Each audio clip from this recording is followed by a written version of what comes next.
Let's talk about mental health issues with Dr. Hope Omeiza, who is the founder of the Vanguard Against Drug Abuse Rehab. A very warm welcome to Newsnight. The record, the statistics is quite alarming. 2024, you have 14.4% or 14.3 million Nigerians between the ages of 15 and 64 abusing one form of substance or the other. What are the indices, that must have led to this degeneracy in the society? Well, thank you for having me. And unfortunately, today we have a pandemic, and one that seems to affect majority of young people. Although the statistic you've quoted dates back to about 5 years ago, 2019-18, thereabout, when this research was conducted. There have been other minor researches here and there across the country. Like one of them is the one the NDLEA said over 10 million Nigerians smoke cannabis. Exactly. And of course, cannabis is the most abused substance in Nigeria. And unfortunately, like I said earlier, we have majority of young people sliding down towards a path of destruction because of substance. And then looking at the dynamics, why or how young people are hooked on this substance, we need to look at three models, what we call the biopsychosocial model. Now, the bio means basically biological model in explaining why young people indulge in substance. Researchers have shown that there are people who are predisposed to getting addicted to substances by just their genetic makeup. Again, we have some hormonal roles played in the bodies of individuals that can predispose them to addiction. Now, if an individual starts taking substance, it's not just the behavior you see superficially, all right? Because some biological damages are done to the brain, not just in form of functionality of the brain, but in the anatomy of the brain, the structure of the brain.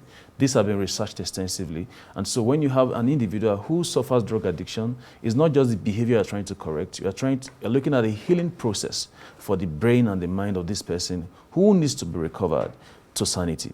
And that being said, the psychology of this person is also affected, as well as social parameters that have been affected by the drug use behavior. All this has to be in perspective when considering why the indices or the statistics are rising with respect to drug abuse.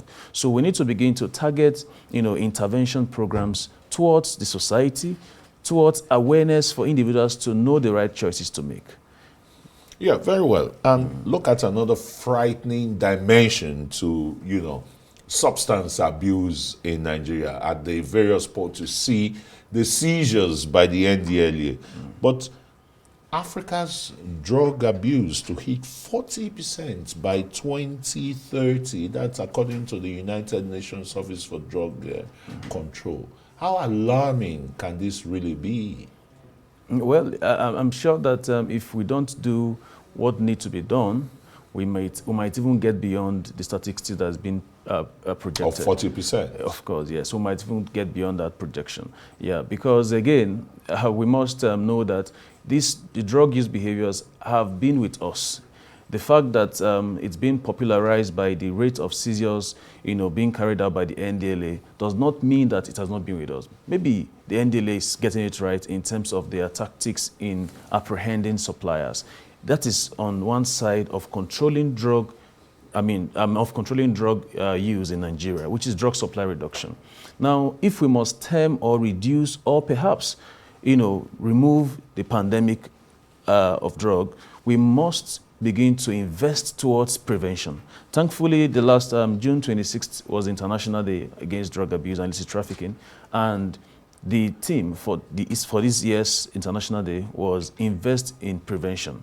The evidence is clear. And the evidence seems clearer yes. that it is even among secondary school students, yes. And that's quite dangerous because tell us, the rehab centers and the rest, they must be overflowing.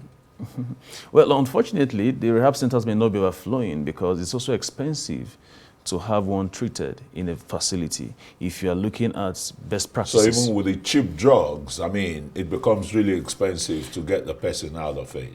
Of course, yes, because the cheap drugs cost expensive destruction to the lives of this person. And so it's expensive, to manage the person if you're looking at best practices. We're not talking about non-specialist centers, where I've heard people being beaten up and tied up, and, molested. All right. So, but if you're looking at best practices, you have experts seeing them, consultants, psychiatrists reviewing your patients.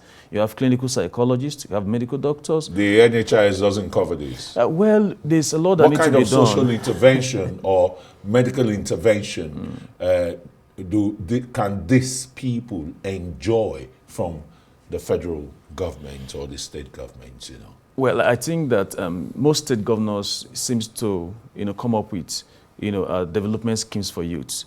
But I think they need to begin to pay attention to the fact that you can't empower a young person who have his mind derailed or damaged by substances.